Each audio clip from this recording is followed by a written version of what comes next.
Calling Chief Inspector West. Calling Chief Inspector West. Stand by for West. A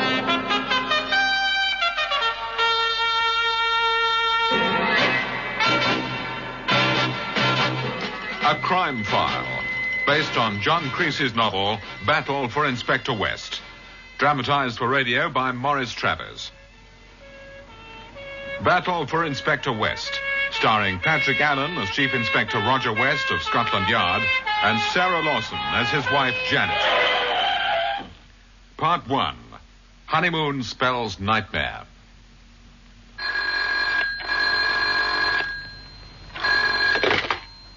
Belgrave, your 437... Yes, Mr. Michael Grant's apartment. What name shall I say?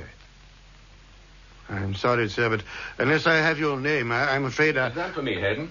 Yes, sir, but the gentleman won't give his name. Oh, won't he? Give me the phone. Hello? Grant speaking. Who's that? No, I do not. And I have a constitutional aversion to people who play funny beggars on the telephone, so... Good grief. Hayden, that'll be all for the moment. Shut the door as you go out. Very good, sir. What? Yes, I'm still here. I didn't think you'd have the gall to come back to England, let alone phone me. Your congratulations? On what? Yes, I am. Yes, the wedding's the day after tomorrow. Now, if that's all you've... What? Her father, you slimy little... Now, get this straight. I know all about her father, and it doesn't matter a damn, to her or to me, understand? So if you so much as try any of your rotten... Yes, by the powers, I'm warning you. History won't repeat itself. Next time, I'll come with a gun. That's a promise. The swine. The vicious swine. Roger! Breakfast! Oh, the kettle. Roger! Going. This minute, please. I'm dishing up. Oh, Roger! Oh. Right here, Jan. Oh, smells good. Sit you down. Yes, ma'am. Where are the boys? Hey, Scoopy, fish. No, they've already had breakfast. I let you sleep on a bit after the time you got home last night. Your sons are up in the playroom with that train set you gave them last Christmas. You may be Scotland Yard's youngest, smartest chief inspector, but that, if I may say so, Mr. West, was not one of your brighter notions. We all make mistakes. Rout the boys out, Jan. They'll be late. Not if they can spin things out long enough so that Dad has to give them a lift in the car. Oh, cunning young demons. Marvellous, isn't it? 11 and 10, and as crafty as they make them already. Well, heredity, well out. After all, they've a copper for their father. Ready for tea? Anytime you like. Here you are. I've sugared it for you. No, thanks. I wish you didn't have to work so hard. Well, it's no worse for me than any other copper. The motto of the force these days, overworked and understaffed, but we go marching on. Yes, but even so, you've no need to drive yourself quite so much, darling. If what you're after is to finish up being the Yard's youngest assistant commissioner as well, there's still lots of time, surely. Sir Guy Chatworth can stay put in his office for a while yet, can't he? As long as he likes. Oh, no, that's no job for me, Jan. I'm not cut out to be a desk-bound policeman. Any more tea in the pot? Yes, of course. Yes, well, all the same, it wouldn't hurt you to take an hour off once in a while. Today, at lunchtime, for instance. It just so happens that I'm going to be in the West End. There's an exhibition of American paintings at the Markham Galleries, and I think it would be nice if you took me out for lunch. Roger. I don't believe you're even listening. That's a date. What? For lunch. Oh. Well, talk about a girl having the wind taken out of her sails. Here was I, all set for a battle. Meet me outside St. Catherine's Church, 12 o'clock. After that, we'll go on to lunch. Lovely. What on earth will you be doing outside St. Catherine's? Don't tell me the vicar's had his fingers in the poor box. Oh, nothing poor about the parishioners in that district, my dear girl. Now, I'll be there because, well, I'd like to take a look at a wedding. You? Look at a wedding? What's come over you? It was as much as you could do to be in time for your own. Oh, it's a far cry from the marriage of an impecunious, newly appointed detective constable to the knot that's being tied at noon today for Michael Grant, Esquire, no less. Michael Grant? Son of the millionaire. Sir Mortimer Grant? That's right. The big business bigwig. Ah, A chairman of half a dozen huge companies, on the board of a dozen others. Yes, of course. His name's always in the papers. And young Grant hits the headlines nearly as often as his father in the same line of country. All off his own bat. They say he's well on the way to his own first million, and with no help from Dad. Oh, really? And who's the lucky girl? Her name's Christine Morley. Very pretty by all accounts. About 10 years younger than he is. And just why, precisely, are you so interested in this wedding? Oh, call it, idle curiosity. And just what is that intended to mean, may I ask? I've been married to you for 12 years, Chief Inspector West, and the day you do a thing like this out of purely idle curiosity... What's the time? Good Lord, 8:30. I'll have to be off. And if those monsters of ours want to lift to the school, well, they'd better hurry. Scoopy, fish. Jan, love, in front of St. Catherine's at 12. Right. Martin, Richard, come on, you two. Downstairs and at the double.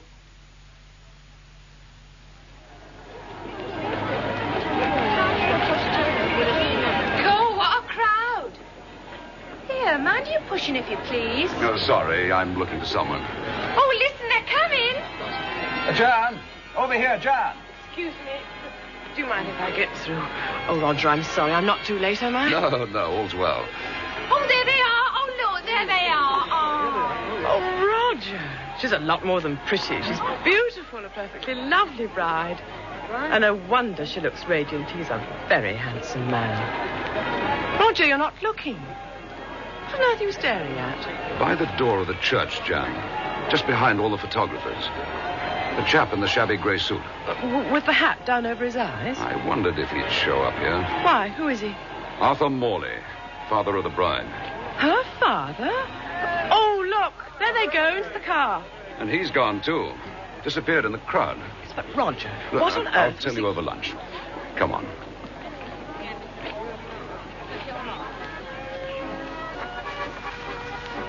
It was, oh yes, well over 13 years ago. I was still a new boy at the yard, but I remember it. And this should interest you. Arthur Morley was a painter of sorts, portraits mostly. Yes, but Roger, why was he skulking outside the church? Her own father, why wasn't he... Giving the bride away? Yes. Good reason, Jan. He's just out of prison. A little over a month ago. Oh. Have another glass of wine. It's not bad, is it? What was he in for? For murder. Murder? He was sentenced to death for strangling his wife. Roger. Oh, careful. You nearly knocked that glass over. His own wife? Yes. Why did he do it? There was a quarrel over another man. The trial was a short one. The prosecution proved Morley was unreasonably jealous and with no justification. But he got a reprieve. They commuted the sentence. And now he's out. 13 years. When it happened, the girl must have been just a child. About 10. Same age as Scoopy. What became of her? As I remember, she went to some distant relatives. And judging by the look of her today, I'd say there are no lifelong scars there or anything of that sort. Wouldn't you, Jan? Well, she certainly looked happy enough. I hope she is. Really happy. If anyone deserves it, she does. After all that. Michael, Yes, darling? let's not bother with the car radio, shall we? Anything you say, Mrs. Grant. Mrs. Grant. Mrs. Michael Grant. Darling, are you planning to drive all the way to Devon non-stop? Of course not. Then where are we staying the night? You'll find out. Tell me. Wait and see, Chris. No, I won't wait. Chris! Oh, I hate unexpected things. Surprises and all that sort of nonsense. I got over that once and for all. And I was still a child. Sweetheart, I'm sorry. I should have remembered. Then tell me where we're making for. Into the wilds of darkest Dorset. I've chosen the place specially. I came across it years ago, and I've always meant to go back. It's called Uplands. A country hotel, but it's more like a club. Tennis courts, swimming pool, the lot, and all miles from anywhere. It sounds lovely. Hey, Michael, watch out! That damn fool. What does he think? He can't pass on this bend. It's... My God! Oh, Michael, be careful. It's all right, Chris. Oh, you just missed the hedge by inches. Sorry. Oh. Michael, did you notice? The man in the back Yes, I saw him. turned and looked at us. He was smiling. But such a strange smile. Well, I know it sounds silly, but it was quite frightening. Or perhaps it was the dog sitting beside him. Did you see it? No. Michael, it was the biggest Alsatian I've ever laid eyes on. What are you doing? We're taking a shortcut. Oh, you might warn me next time you decide to make a sharp turn like that. Sorry, sweetheart. I just thought it'd be a nicer run through the lanes, and it'll save some mileage. Besides, I could do with a drink. So the sooner we reach our destination, the better.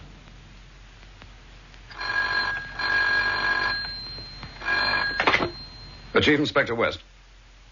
Well, it's been quite some time, Pearlie. Huh? Oh, come off it, old lad. I couldn't mistake that whiskified old voice of yours if I was half deaf. There's something I can do for you. Oh, the other way around, eh? Right, I'm listening. Pearlie, is that straight up, 22 carat? Yes, of course I believe you.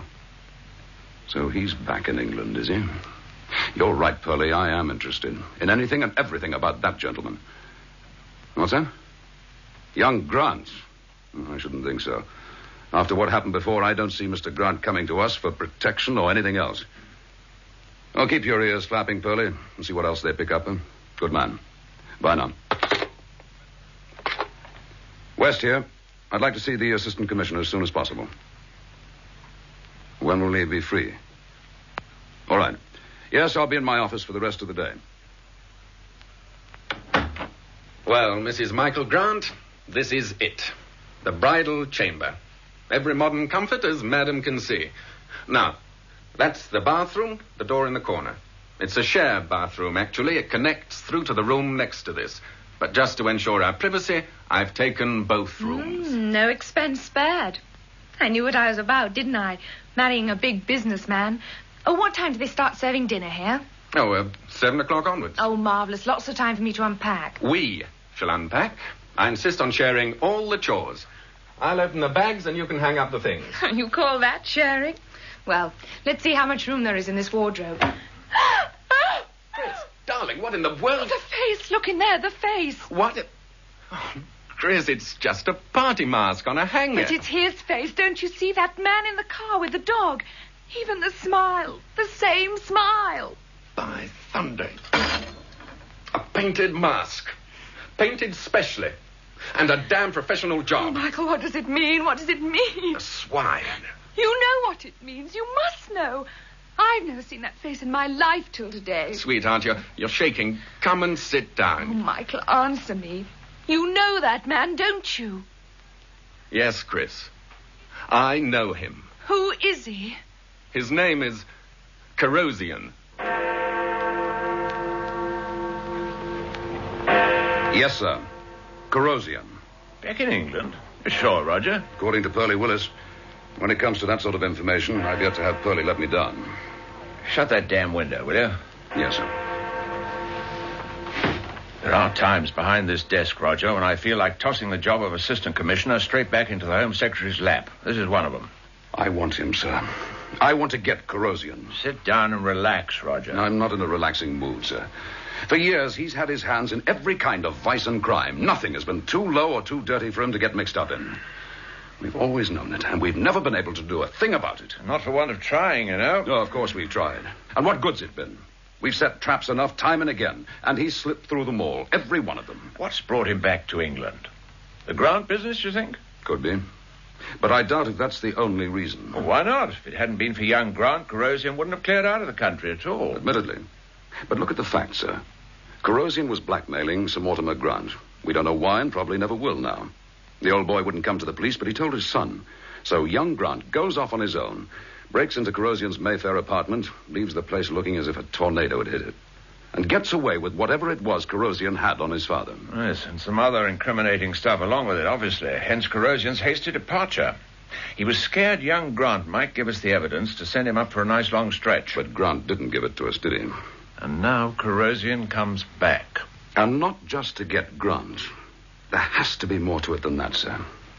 Look, we know Corrosion's kept on operating here by remote control, as it were. Why bother to come back at all unless there's more behind it? A lot more, if you ask me. Such as what, for instance? Oh, I wish I knew. I wish there was even an inkling. What I'd like at this stage is a chat with Mr. Michael Grant. But since he's on his honeymoon, we'll just have to wait. Waiting isn't always a bad thing, Roger. Let us run with patience the race that is set before us. Paul, Epistle to the Hebrews, if I remember correctly. And that's about it, Chris. I burned everything I found in Corrosion's flat, including the stuff he was using to blackmail my father. But of course, Corrosion doesn't know I burned it. We've been left quite a legacy, haven't we? By our fathers. Darling. Oh, it's all right. I don't mind talking about it. Whatever your father did, he could hardly have a worse past than mine. You've just told me Corrosion tried to blackmail you about it before our wedding. I shouldn't have told you Now, that. don't be silly. Darling, if we're going to have secrets from each other, what's the point of it all? Well, there's no point in staying here any longer. That's quite certain. These bags can go back in the car, and so do we. We're getting out, Chris. Now. Michael. I brought you here to Uplands because after that phone call, I was absolutely certain Corrosion wouldn't know about this place. Well, he's proved me wrong, hasn't he? So we run away. Michael, that's no way for us to begin, by running. I won't let you do it, darling. Chris. Come here. Closer. Darling, nothing's going to spoil this honeymoon. I promise you that. And that was just a sample. Now, you finish your drink. And then while I get into one of my brand new dresses for dinner, you can take a stroll in the grounds and check up on what this Uplands of yours has to offer.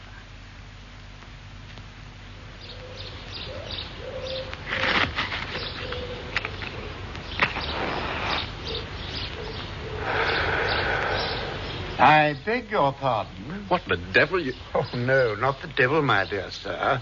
Hardly in such tranquil surroundings. I must apologize if I startled you. I only meant to trouble you for a light, if that were possible. Oh, certainly. Thank you. A charming spot, Uplands, don't you agree? I certainly do, though I've only just arrived here. Really? But so have I, Mr... Michael Grant. My name is Prendergast. Yes, Mr. Grant. This place is a positive haven. Rural beauty and serenity, where one can escape completely from the strife and the turmoil of the outside world, leaving behind the vortex of violence. You know, I never really feel safe these days. Do you? Oh, yes, quite often. Then you're a very fortunate man, Mr. Grant. Personally, I find the present state of the world creates an atmosphere of never-ending anxiety and concern. Even danger. Personal danger. Aren't you exaggerating, Mr. Prendergast? Am I? Perhaps. Perhaps. It may have become something of an obsession with me. I see violence and danger everywhere one turns. It may, of course, have something to do with one's occupation. In my case, the placid nature of my work seems only to highlight the violence and insecurity all around one. And what is your work? Oh, I'm an artist, Mr. Grant. I paint. Do you now? Usually portraits. But I'm hoping to try my hand at some landscapes while I'm here. Well, I must be getting back. Thank you for a most delightful chat, Mr. Grant. A most agreeable encounter. I'll say au revoir. Goodbye, Mr. Prendergast. So you paint, do you? And usually portraits.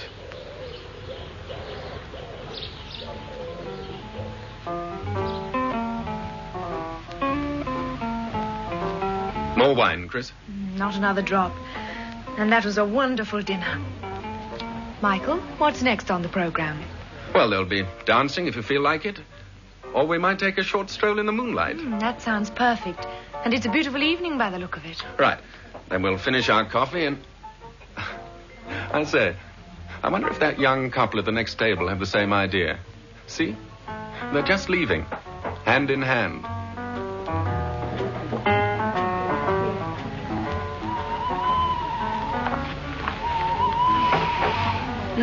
I was right.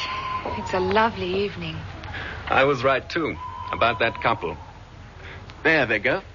Along the path through the shrubbery. That looks like an interesting walk. Suppose we follow their example. But, of course, we'll keep it a nice, discreet distance. Where on earth does this path lead, darling? Oh, it twists and winds so much. It comes out overlooking a meadow. And beyond that, there's an orchard. The moon's so bright you'll be able to see. I should think we're being discreet enough, wouldn't you say? Couldn't possibly be more so. Not a sign of the other couple. Good Lord. Oh, Michael. It came from up ahead there. Come on, Chris. Oh, Michael, that was a girl screaming. Hurry, Chris. Here, grab my hand. Michael, there she is, under that bush. Fainted, I think. She is still breathing. But where's the man? I can't... Oh, Michael. My God. Oh, his throat. The blood. Don't look, Chris. Turn away. Michael. He's dead. He's been savaged. Like a sheep by a wild... Oh, look. Down there at the edge of the orchard. You see?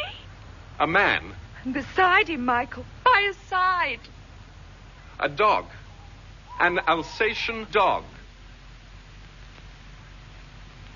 But, Michael, darling, you must tell the police what we believe. Oh, you should have told them last night as soon as they arrived. But at least they're still here in the hotel. Oh, look, go down now, darling, and tell... No, the devil's that. Come in. Mr. Grant. Well? My name's West, Roger West. Chief Inspector, Scotland Yard. May I have a word with you? Oh, all right. Come in. Thank you. I didn't know anyone from the yard was here. I arrived about an hour ago. The Dorset police asked for our help. I'd like to ask for yours. Won't you sit down, Inspector? Oh, this is my wife. Yes, of course. We were outside St. Catherine's yesterday. My wife and I both thought you looked wonderful. Oh, thank you. I suppose you're here because of the... What happened last night? Yes. I've talked with the local inspector. I've got the whole picture, including a report about a car which was seen on the road not far from Uplands at about 9 o'clock last night. A chauffeur-driven car with a passenger and an Alsatian dog. The theory seems to be that the dog was a man-killer and broke away from his master, so an accident. Tragic, but an accident. But you doubt that theory, or am I mistaken? No, you're not mistaken, Mr. Grant. I'm not altogether satisfied that in this instance accident is the right word. What's your opinion? I think you're right. Then you'd say the dog was set onto that poor lad. In other words, Mr. Grant, murder. And I think it happened to the wrong man, Inspector. I believe it was an attempt to murder me. Thank you. That's what I'd hoped you'd say.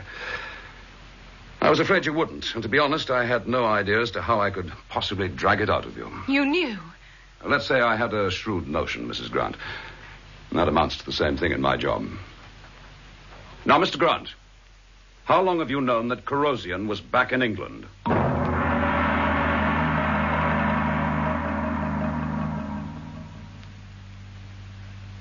So, there you are. That's it, the whole story, Chief Inspector. Now you know as much as Chris and I do. I've told you everything. Mr. Grant, you've been frank with me. I'll pay you the compliment of returning that frankness. We can't touch Corrosion for what he's done in the past, and we've no idea what he's really up to at the moment. But he's not back in this country purely for revenge. He's not such a fool. However, because he's obviously out for revenge as well, it could be our chance to nail him with your help. What exactly are you driving at? We couldn't find a more perfect place to lay a trap than this hotel. It's isolated, miles from anywhere. We can check on anyone coming and going without any trouble at all. And there's a definite draw here for Corrosion. Isn't there, Mr. Grant? You want me to... West, for God's sake, we're on our honeymoon. I haven't forgotten that. But we'll never get a better chance. I want to get him, Grant. I want him badly. If you're willing to help. Michael. Chris, you're not to worry. It's out of the question. We're getting in the car and we'll head for Devon. Or straight to the Riviera, if you like. No, darling. Don't you remember what I told you last night about running away? Of course we must stay. Mustn't we, Inspector? There's no question of compulsion, Mrs. Grant. It can only be your decision. We'll stay. Thank you. And I'd like you to know that I admire you both. Very much indeed. I want a damn sight more from you than admiration, West. I want Chris protected every minute of the day. Understand that? Every single minute. You'll both be protected, Mr. Grant. Leave that to me. I'll make all the arrangements that are necessary.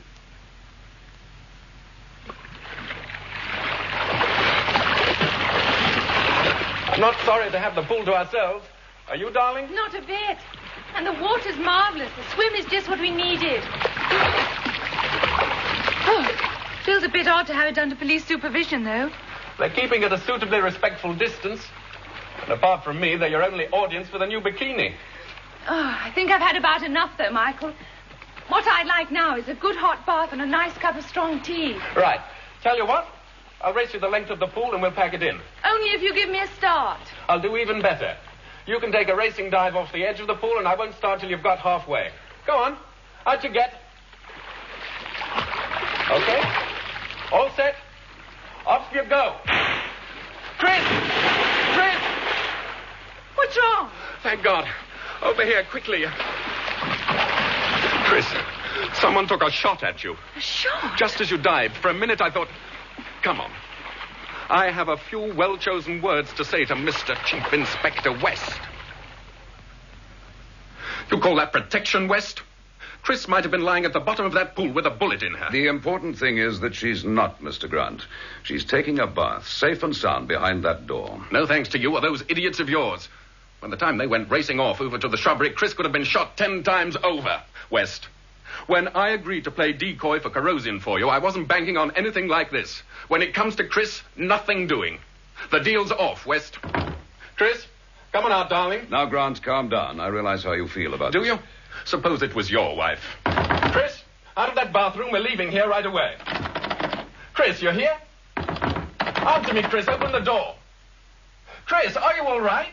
Grant, that bathroom connects with the room next door, doesn't it? Come on. Down the corridor. You've got the key to this other room? Of course. Right, use it. It's not locked.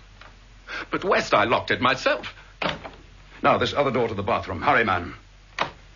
It's not locked either. Chris, West! The room's empty. She's gone.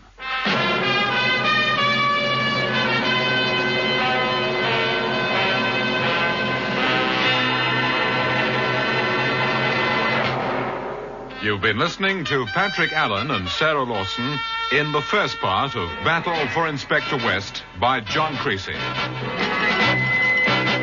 Listen to Terror for a Bride, the next episode of John Fawcett Wilson's production of Battle for Inspector West.